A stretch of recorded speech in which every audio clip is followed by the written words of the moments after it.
Trans. New? Dangerous? Let's talk, with facts, not fear. Okay, everyone, deep breaths. Today we're going to do something radical. We're going to talk about trans people using actual facts.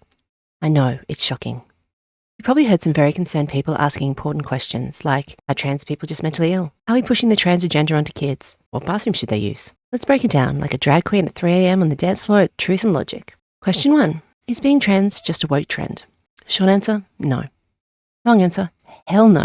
Trans people have existed longer than your cousin has been misgendering everyone on Facebook. Let's hop into our glittery time machine. Sumer, 5000 to 3000 BC. Galliprie's banana. Feminine names, feminine speech, literal trans god vibes. Ancient Greece and Rome. Galliprius of Cybele, dressed femme. Emperor Elagabalus, probably pronounced it wrong, literally asked for gender-affirming surgery in the 200s. Saint Anastasia the Patrician fled to live as a male monk in the 4th century, not just a tomboy. Sunandan of the Navajo.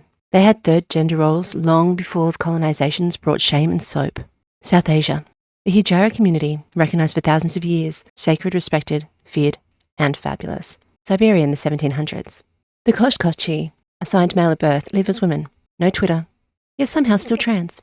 Turtle Island, North America. Two-Spirit, a modern term for their ancient indigenous gender identities, established in 1990s, but rooted in deep tradition. Question 2. But is it scientific or just mental illness? Science class, babies. Here's what we know so far. Genetics. Certain genes are linked to gender identity. Hormones in the womb. Yep, your brain starts this party early. Hormones in the womb actually affect if you're trans or not. Brain structures. Trans people's brains tend to align more with the gender identity rather than their assigned sex. White matter. No, not Fox News kind. It reflects gender identity too. The regret rate for transition is under 1%, lower than hip replacements, tattoos, or regretting that text to your ex. So no, it's not a phase. It's biology, baby. Question 3. Are trans people just trying to invade bathrooms? Let's be clear. No trans person has ever said, yes, I'll transition for 10 years and risk my life just to pee next to Cheryl.